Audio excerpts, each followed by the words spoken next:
제가 하나님의 제가 선교 헌신 예배를 딱 맞춰 보니까 한 올해 7번 남았더라고요.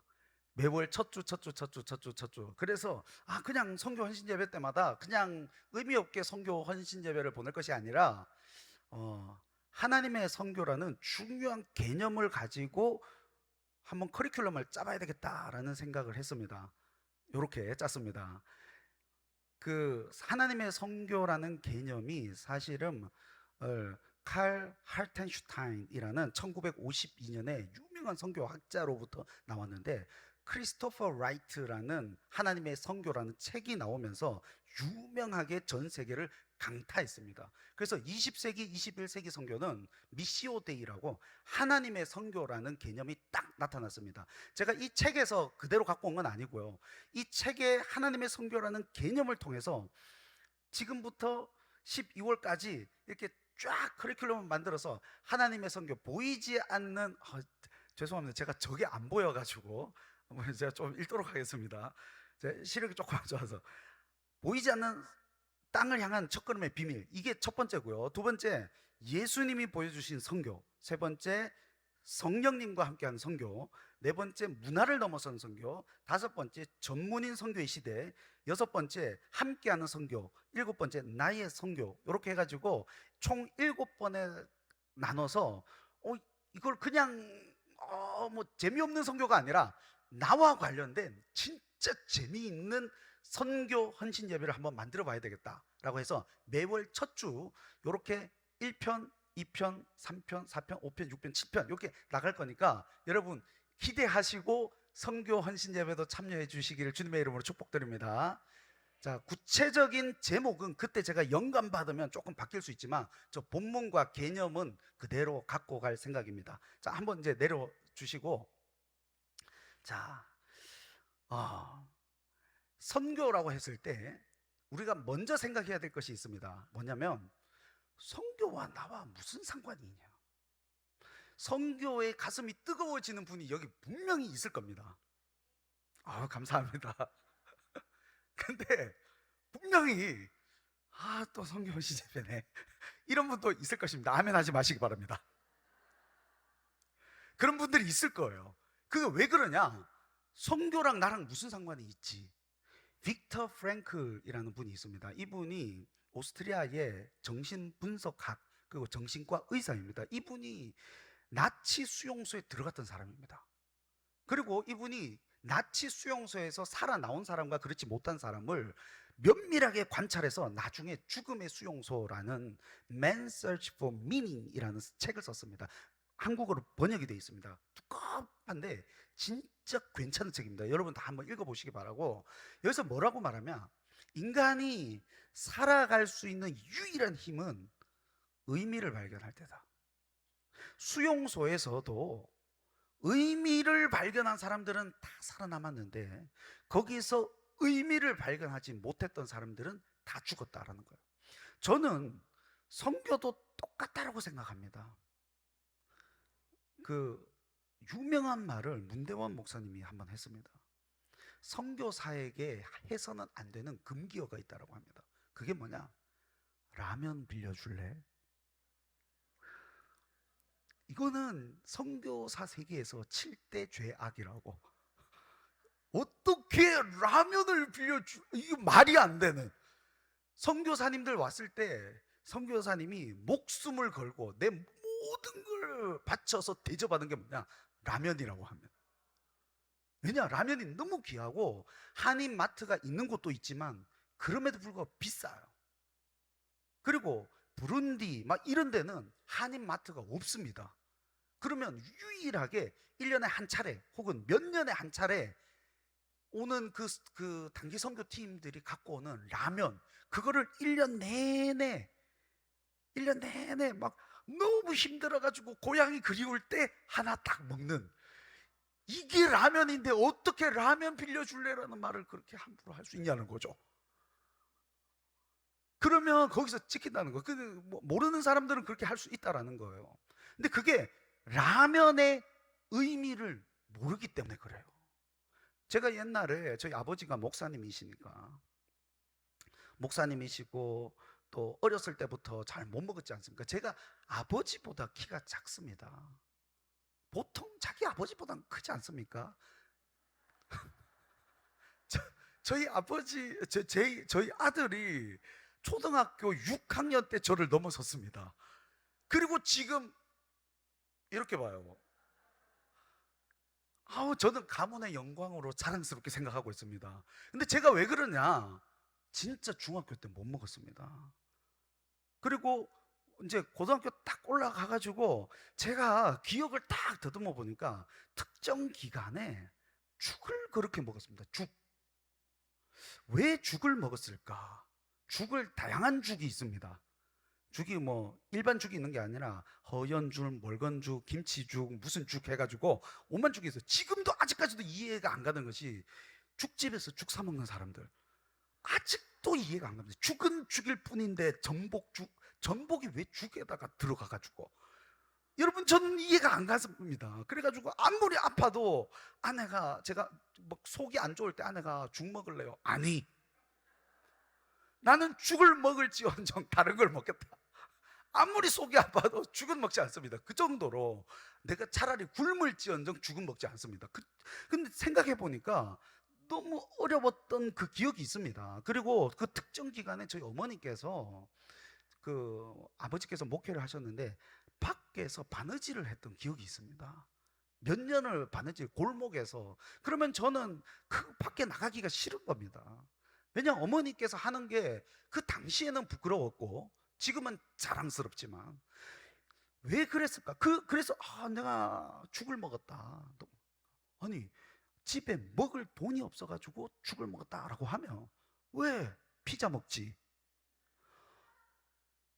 이러면 이 십자가에 못을 박아야 됩니까? 안 박아야 됩니까? 이런 말을, 왜냐? 이 의미를 모르는 거죠. 내가 죽을 먹었다라는 것의 의미를 모르는 겁니다. 여러분, 선교도 마찬가지입니다. 제가 어렸을 적부터 아무리 생각해봐도 선교, 아니, 우리 교회나 잘 신경 쓰지. 그리고 내부만 잘 신경 쓰지. 그리고 아니 우리 주변에 막 힘든 사람들 정말 많이 있는데 굳이 해외까지 가가지고 라고 생각을 했었습니다.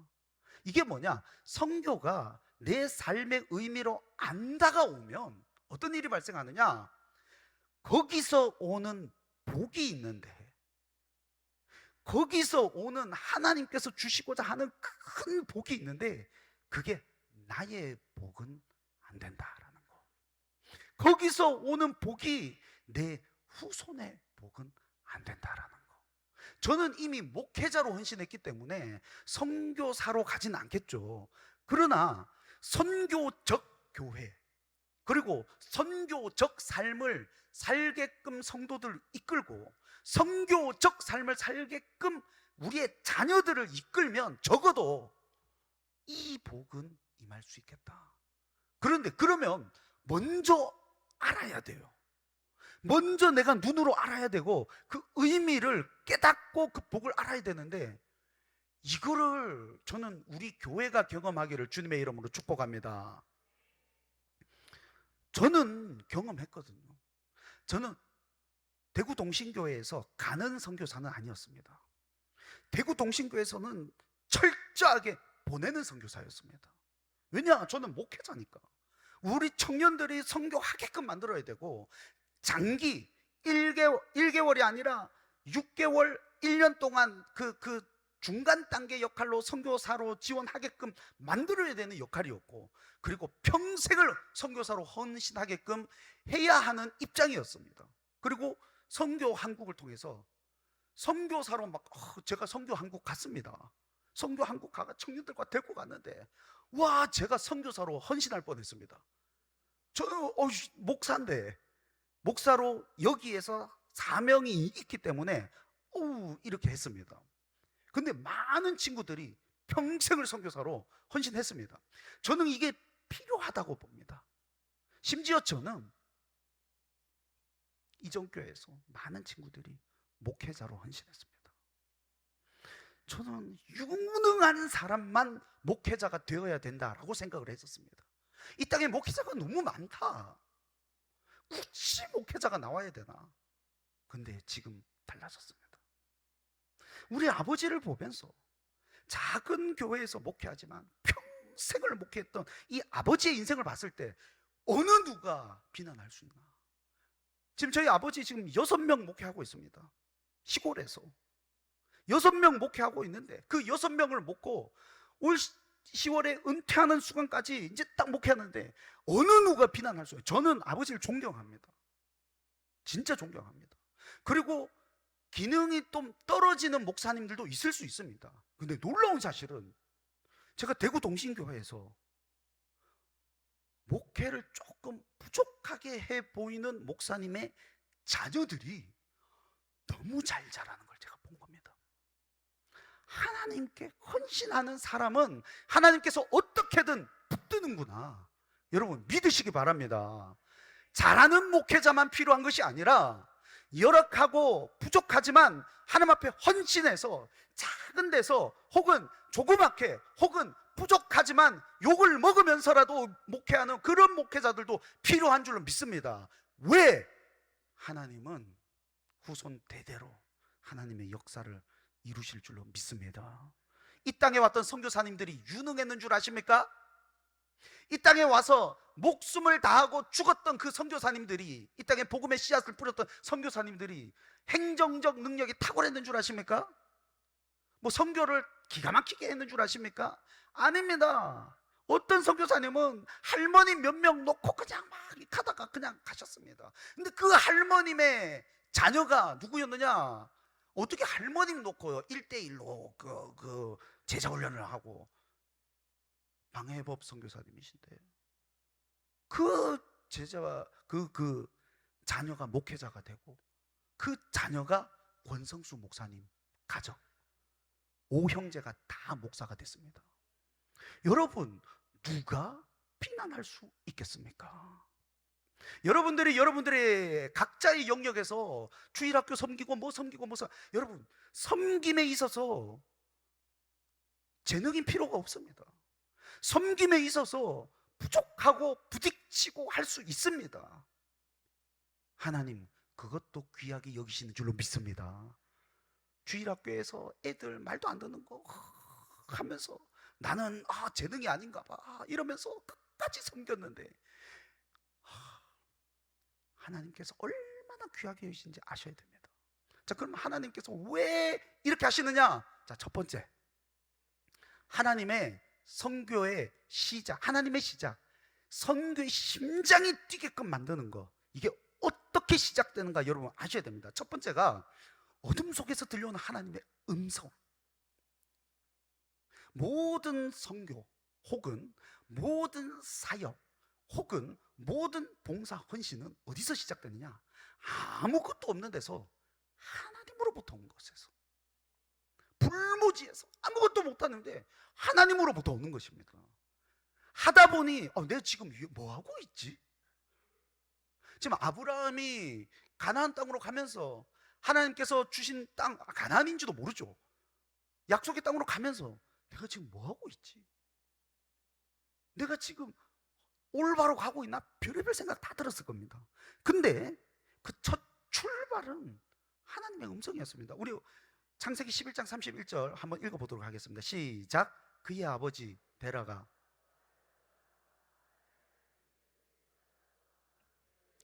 아브라함의 사례를 데리고 갈대아인 우를 떠나 가나안 땅으로 가고자 하더니 하란에 이르렀습니다. 아브라함은 지금 가족과 함께 있습니다. 가족 공동체, 씨족, 부족 사회라고 하죠. 여기에서 떨어져 나간다는 것은 아무런 기반이 없습니다. 오늘날 우리가 부모를 떠나는 것과는 차원이 다릅니다. 그런데 신으로부터, 지금 아브라함은 하나님이 어떤 분인지조차 모릅니다. 경험하면서 알아갑니다. 찾아오셨습니다. 어둠 가운데서 우상이 만연한 그곳에서 찾아오셨는데, 우리 다음 구절 우리 다 같이 읽도록 하겠습니다. 시작. 여호와께서 아브라함에게 이르시되, 하나님께서 찾아오셔서 말씀하셨습니다. 이겁니다. 하나님의 일을 할 때 여러분 뭘 느낍니까? 여러분 왜 성가대 하십니까? 왜 헌신하십니까?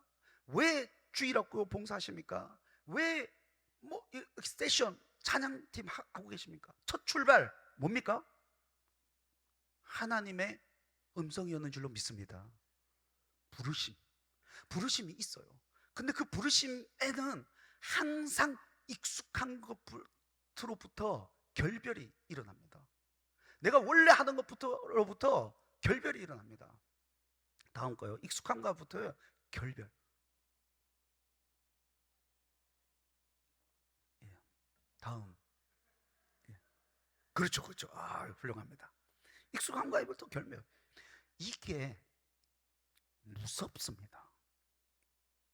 너무 무섭습니다.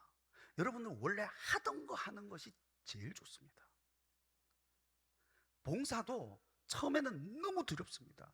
근데 새로운 봉사 제안이 들어왔을 때 너무 무섭습니다. 하다 보니 또 익숙해집니다. 다른 거 못하겠습니다. 이게 익숙함이 얼마나 우리를 옥죄는지 모릅니다. 그래서 창세기 12장 1절 중간 구절, 우리 한 번 더 시작. 너는 너의 고향과 친척과 아비의 집을 떠나라. 그래서 믿음이 무엇이냐? C.S. 루이스가 이렇게 말을 했어요. 믿음은 이성이 한 번 받아들이는 것을 변덕스러운 감정에도 불구하고 붙드는 것이 기술이다. 무슨 말이냐? 믿음은 내가 한 번 받아들인 것, 와 이게 막 변덕스러워, 이거에도 불구하고 받아들이는 기술. 이게 기술이라고 표현했지만 사실은 정말로 어려운 한 걸음입니다. 왜냐? 미지의 세계로 떠나라고 했기 때문에. 미지의 세계. 그 다음 거요. 네, 미지의 세계. 미지의 세계로 간다는 것은 항상 두려움을 동반합니다. 우리 창세기 1장 중간 한 번 더 시작. 내가 내게 보여줄 땅으로 가라. 자, 이렇게 하고 주님이 보여주셨습니까? 안 보여주셨다는 거예요. 자, 우리가 선교사님만이 아닙니다. 하지 않던 모든 일에 뛰어들 때 막 장담을 합니다. 이거 하면 너무 은혜가 된다. 이거 하면 너무 좋다. 그리고 우리가 딱 맞닥뜨리는 것은 아무것도 안 보이는 것. 자, 여러분들, 제가 이제 북일교회 담임 목사가 딱 됐습니다. 할렐루야. 북일교회 담임 목사가 됐습니다. 앞이 보일까요? 안 보일까요? 그럼요. 근데 이게 정상입니까? 비정상입니까? 정상입니다. 주님이 가라 그러면 가는 겁니다. 주님이 하라 그러면 하는 겁니다. 그러면 우리가 착각하는 것은 주님이 하라고 했는데 왜 아무것도 안 보입니까? 가 아니라 그냥 하는 겁니다. 이게 김연아가 막 연습하다가 딱 쓰러졌을 때 사람들이 물었죠. 어떤 마음으로 슬럼프를 극복하고 어떤 마음으로 하는 겁니까? 그냥 하는 거예요. 근데 이게 얼마나 강력한 하나님의 말씀에 대한 순종인지 여러분 아시는 여러분을 되시길 주님의 이름으로 축복합니다. 미지의 땅은 항상 무섭습니다. 히브리서 11장 8절 우리 다 같이 한번 읽겠습니다. 시작. 믿음으로 아브라함은 부르심 받았을 때에 순종하여 장래의 유업으로 받을 땅으로 나아갈 때 갈 바를 알지 못하고 나아갔으며, 우리의 인생은 항상 미지의 순간을 밟는 것인 줄로 믿습니다. 하나님의 일뿐만이 아니라 여러분들의 직장과 자녀를 키우는 모든 일 가운데, 취업을 하는 모든 일 가운데, 학업을 결정하고 앞으로 내 미래의 계획을 세워나가는 모든 일 가운데 모든 일이 어떤 형태로 우리에게 다가오느냐? 갈 바를 알지 못하고 가는 줄로 믿습니다. 그럼에도 불구하고 우리는 누가 가라고 했느냐? 하나님이 가라고 했는 줄로 믿습니다. 이거를 붙들어야 됩니다. 옛날 집에 옛날 집이니까 자, 말씀드립니다. 여기 이사 오니까 너무 좋아서 옛날 집에 바퀴벌레가 너무 많았습니다. 밤만 되면 두둑두둑두둑두둑두둑 이거 모르죠. 이거 안 겪어봐서. 그리고 한 1년, 한 3, 4년 만에 한 번은 제가 바퀴벌레를 많이 잡는데 3, 4년 만에 한 번은 이따만한 거 있죠. 진짜 큰 겁니다. 와, 이거 어느 날 제가 새벽에 딱 가가지고 매 우리 그 코로나 기간이었습니다. 우리 아들이 일찍 일어나가지고 자기 할 일을 하는 그 책상 그 바로 밑에, 저는 새벽 3시에 일어났거든요. 그때 일어나가지고 딱 갔는데 헐, 이따만한 게 있는 거예요. 근데 순간적으로 와, 같이 살까? 굳이 내가 잡아야 되나? 전투력이 없어지는 겁니다. 그러다가 제가 뭐가 떠올랐냐, 그래, 우리 아들이 7시 되면 먼저 일어나서 여기 오는데 아들을 위해서 잡아야 되겠다. 그래가지고 제가 이거를 그 휴지를 이렇게 해가지고, 진짜 저 이런 거 잘 못 잡습니다. 근데 제 아내는 더 못 잡아가지고 우리 집에서 저만 잡습니다. 이걸 가지고 뭐 벌렁벌렁 미는 가슴을 가지고 하는데 이게 얼마나 빠른지 여러분 날기도 하는 거 아십니까? 안 믿으시네? 납니다. 그래가지고 막 하는데 확 하는데 얼마나 빠른지 확 하는데 확 하니까 나중에 점프를 해서 빡 잡았습니다. 그리고 탁 잡아가지고 TV에서 말했거든. 이수근이 뭐라고 했냐면 옛날에 바퀴벌레 그거 딱 잡아가지고 변기에 넣고 물 내면 안 된대요. 왜냐? 물새 나간다고. 저는 물 새고 먹고 딱 넣고 막 하고 손을 막 씻고 이렇게 했었습니다. 그리고 몇 년 뒤에 새벽에 딱 일어났는데, 몇 년 뒤죠? 여기 오기 한 달 전 3월 달인가 2월 달인가 그때 일어났는데 와, 또 이따만한 게 화장실 앞에. 이번엔 또 누가 생각났느냐, 조금 있다가 아내가 나오는데, 여러분 제 힘으로 못하는데 초월적인 힘, 무슨 말이냐, 외부적 힘이 개입이 됐어요. 만약에 제가 그 집에 혼자 살고 있었다면 저는 안 잡았을 겁니다. 근데 아들이 본다, 아들이 마주치면 안 된다, 아내가 마주치면 안 된다, 이 그 초월적인 힘이 바깥에서 팍 오면서, 그래 막 두 번째 그거는 막 가슴이 벌렁. 여러분 소뚜껑 보고 또 놀라지 않습니까? 이제 흥분했습니다. 바퀴벌레만 생각나면 지금 원고 다 날아간 것 같습니다.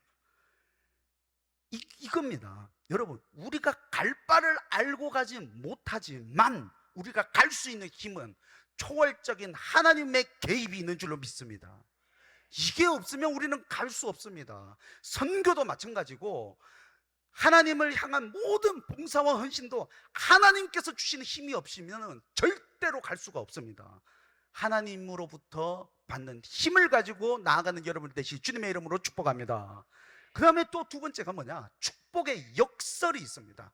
나를 넘어 세상으로 나아가게 하는, 이거를 경험하지 못하면 선교는 우리에게 의미로 다가오지 않습니다. 선교의 첫 출발은 하나님의 강권적인 개입이고 거기에는 가슴이 뜁니다. 그런데 가다 보면 갈 바를 알지 못합니다.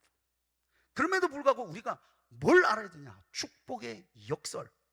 축복의 역설. 자, 이건 뭐냐, 약속이에요. 첫 번째, 약속으로 우리를 부유하게 하시는데, 창세기 12장 2절 우리 다 같이 읽도록 하겠습니다. 시작.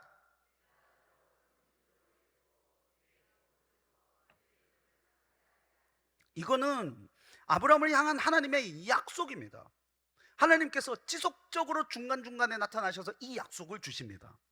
그런데 그 약속이 눈에 보이지는 않아도 그 약속이라는 것이 너무 크게 다가오는 겁니다. 왜냐? 초월적으로 하나님께서 주셨기 때문에. 여러분들도 마찬가지입니다. 우리가 하나님의 일을 하다가 지칠 때가 있습니다. 하나님의 일을 하다가 넘어질 때도 있습니다.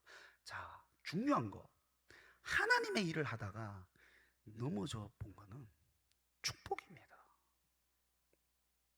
하나님의 일을 하다가 지쳐보았다는 거는 축복입니다. 왜냐? 갈 바를 알지 못하지만 순종하고 가봤다는 거거든요. 순종해가지고 가봤는데 근데 처음부터 안 갔다. 하나님의 역사를 한 번도 경험하지 못한 거. 근데 하나님의 약속 때문에 갔다. 근데 지쳐있을 때 한 번씩 우리에게 오는 게 뭐냐? 내가 너로 큰 민족을 이루고 내가 내게 복을 주어 네 이름을 창대하게 하리라. 약속인 줄로 믿습니다. 근데 이 약속이 어떤 약속으로 이루어지느냐? 복의 근원. 이거 히브리어로 보면 뭔지 아십니까? 너는 복이 될지라. 우리 본문 한번 읽어보도록 하겠습니다. 시작. 너는 복이 될지라, 혹은 복의 근원이 될지라. 이 히브리어로는 복이 될지라, 너는 복이다 라는 겁니다. 이것보다 강력한 힘이 어디 있습니까? 존재 자체가 복인 거. 여러분, 저는 여러분들이 하나님의 복을 받는 것보다 여러분 자체가 복이 되기를 주님의 이름으로 축원합니다. 그러면 내가 하나님의 복을 받아가지고 뭔가 좀 잘 돼가지고 서울 가야지, 내가 하나님의 복을 받아서 뭐 잘 돼가지고 해외로 가야지가 아니라 여러분이 있는 곳이 복인 줄로 믿습니다. 그러면 저는 너무 감사한 게, 제가 그 대구 동신교회에서 이런 질문을 많이 받았습니다. 목사님 훌륭합니다. 목사님은 큰 목회를 하셔야 되고, 목사님은 서울 스타일입니다. 목사님의 설교 스타일은 지성을 깨우고 뭐 이렇게 하니까 서울 사람들에게 먹힙니다. 그래, 그때 제가 항상 네 가고 속으로 뭐라고 했는지 아죠? 난 대구.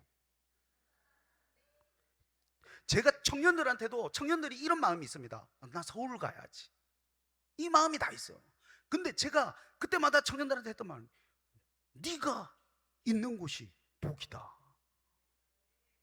제가 스스로 존재 자체가 복이 되어버리면 그 곳이 복이 있는 곳인 줄로 믿습니다. 제가 여기 가면 여기가 복, 제가 여기 가면 여기가 복, 우리 자체가 복이 되면, 그래서 제가 그분들한테 말했습니다. 이제 저는 못했죠. 제가 북일교회 왔으니까 여기가 복. 얼마나 기가 막힙니까? 여러분 모두가 복 자체가 되기를 예수 그리스도 이름으로 축복합니다. 이겁니다. 근데 하나님이 왜 이걸 주냐는 거죠. 이게 궁극적인 하나님의 복입니다. 이걸 왜 주냐는 거죠. 어디까지 가느냐? 만민을 품게 하기 위해서, 만민을 품는 복의 강물이 되게 하기 위해서. 오늘 3절 우리 다 같이 읽도록 하겠습니다. 시작.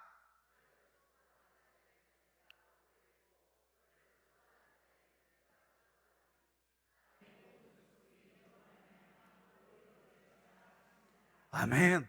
너무 멋진 말씀이지 않습니까? 나를 축복하는 자는 하나님이 복을 내리고, 나를 저주하는 자는 하나님이 저주하고, 땅의 모든 족속이 나로 말미암아 복을 받는다. 언제요? 내가 복 자체가 됐을 때. 그래서 우리가 구해야 될 것은, 하나님 내가 복 받아가 어디 가게 해주세요가 아니라 나 자체가 복이 되게 하여 주시옵소서. 그러면 내가 가는 곳이 복인 줄로 믿습니다. 그래서 선교는 이겁니다. 내가 만약에 아프리카로 갔다, 내가 복이죠. 복 근원 자체가 아프리카에 가면 아프리카가 복을 받는 겁니다.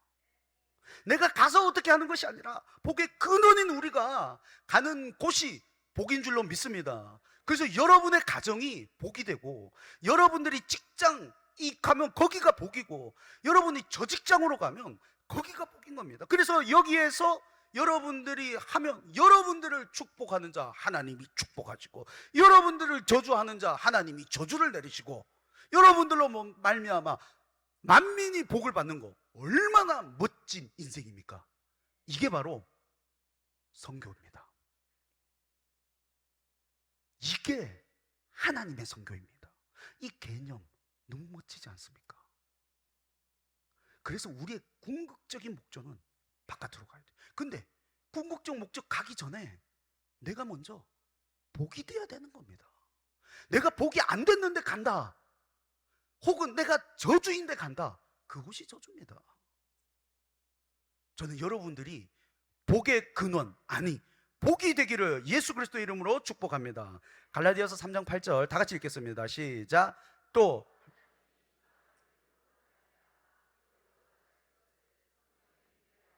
먼저 아브라함에게 복음을 전하되 모든 이방인이 너로 말미암아 복을 받으리라 하셨느니라. 아멘.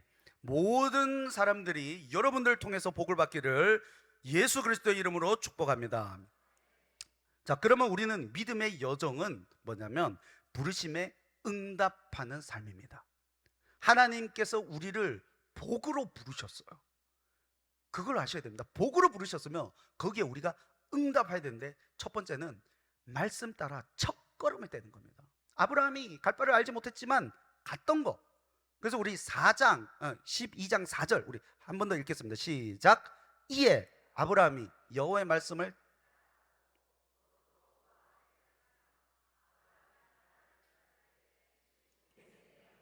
아멘. 하나님의 음성이 우리에게 들려왔을 때 우리의 첫걸음은 첫 시작을 해야 되는 겁니다. 근데 그게 우리의 안전지대를 깨버려야 가능하다는 거예요. 그래서 우리가 끊임없이 무엇이 있어야 되느냐? 하나님의 은혜를 공급받아야 돼요. 우리가 하나님의 은혜를 공급받으면 하나님이 나와 함께 있지라고 하는 이 담대함 때문에 안전지대를 깨고 첫걸음을 뗄 수 있습니다. 근데 하나님의 은혜가 없으면 그냥 인생 자체가 두려움입니다. 모든 게 두렵습니다. 모든 게 수동적으로 바뀔 수밖에 없습니다. 저 여러분들의 하나님의 은혜를 충분히 누리기를 주님의 이름으로 축복합니다. 또 하나 제가 여러분들에게 도전합니다. 만약에 이때까지 해보지 않은 예배가 있다. 금향로 정말 많이 오시더라고요. 감사합니다. 일반 새벽기도 안 나오던 분들이 일반 새벽기도, 우리 교회만이 아닙니다. 너무 먼 분들은 집 근처라도 가세요.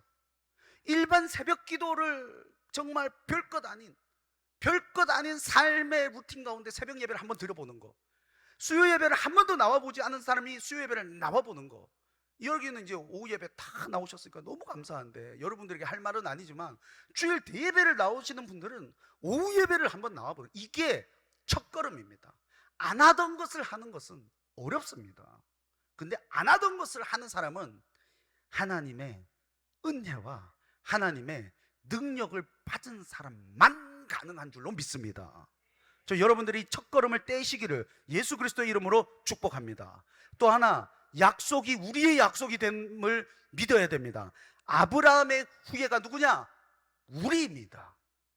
우리 오늘 갈라디아서 3장 7절 우리 다 같이 읽겠습니다. 시작. 그런즉 믿음으로 말미암은 자들은 아브라함의 자손인 줄 알지어다. 우리는 믿음으로 아브라함의 자손입니다. 아브라함의 약속이 누구에게 임했다는 것입니까? 우리에게 임했다는 겁니다. 여러분들로 말미암아 여러분들의 복의 근원이 되어서 여러분들을 축복하는 자를 축복하고 여러분들을 저주하는 자를 저주하고 여러분들로 인해서 만민이 복을 받을지어다. 이 약속이 우리의 약속인 줄로 믿습니다. 갈라디아서 3장 29절도 다 같이 한번 읽겠습니다. 시작. 너희가 그리스도의 것이면 곧 아브라함의 자손이요 약속대로 유업을 얻을 자니라. 이 약속이 우리의 약속인 줄로 믿습니다. 그러면 지금 여기는 어디냐? 우리의 가라 하는 장소입니다. 지금 여기는 우리가 가야 하는 장소. 여기 예배 장소도 우리의 가라는 하나님의 부르심에 순종하는 그 장소인 줄로 믿습니다. 존 파이프 목사님은 이렇게 말했습니다. 선교는 사실 궁극적인 목표가 아니다. 예배가 그렇다. 선교가 존재하는 이유는 예배가 존재하지 않기 때문이다. 저는 존 파이프 목사님의 이 글을 읽으면서 너무 가슴이 쿵 했습니다. 아, 선교를 하는 이유는 그 땅에 예배가 없기 때문이구나. 우리가 학부모 기도회를 하는 이유는 거기에 예배가 없기 때문이고, 우리가 주일학교를 섬기는 이유는 거기에 예배를 세우기 위해서인 줄로 믿습니다. 결국에 우리의 목적은 하나님을 경배하는 거, 선교는 어디로 이어지느냐? 예배로 이어집니다. 지금 만약에 여기 여러분 선교 헌신 예배지만 예배하러 모였다는 것은 여러분들은 선교의 동력과 힘, 그리고 선교의 궁극적 목표 가운데 있는 줄로 믿습니다. 여기가 어디냐? 우리의 가라는 장소입니다. 여기서 힘을 얻어 삶의 예배 장소로 흩어지는 겁니다. 여기 모여서 힘을 얻지도 않았으면서 어떻게 삶으로 흩어집니까? 흩어져라, 흩어져라, 흩어져라 말만 하는 사람들 저는 믿지 않습니다. 흩어져야 되고 삶의 예배가 중요하고 흩어져야 되고 모이는 건 중요하지 않다, 이런 기형적인 게 어디 있습니까? 하나님의 목표는 예배입니다. 모여서 예배하여 하나님의 힘을 받아서 그 힘으로 흩어져 거기에 예배를 세우는 것, 예수의 생명의 능력을 받아서 예수의 생명을 그곳에 뿌리는 것입니다. 받지도 않고 뿌릴 수는 없는 줄로 믿습니다. 저는 여러분들이 복의 근원이 되고 복이 되고 주님의 은혜와 예수의 생명을 받아서 그곳에 생명의 씨앗을 뿌리는 여러분을 되시길 예수 그리스도의 이름으로 축복합니다. 말씀을 맺겠습니다. 하나님의 선교는 아브라함의 부르심에서 시작됩니다. 그래서 세상을 향한 하나님의 열정입니다. 하나님은 여러분들도 부르셨고 세상을 향한 열정으로 여러분들을 사용하시는 줄로 믿습니다. 우리는 복의 통로로, 아니요, 복으로 부르셨음을 믿습니다. 그리고 우리의 삶을 통해 하나님의 축복이 흘러가는 줄로 믿습니다. 오늘 우리에게도 떠나고 순종하라는 하나님의 음성이 있습니다. 한 걸음을 떼시고 이 자리에서 은혜를 받으셔서 흘려 보내시는 여러분들 되시길 주 예수 그리스도의 이름으로 축복합니다.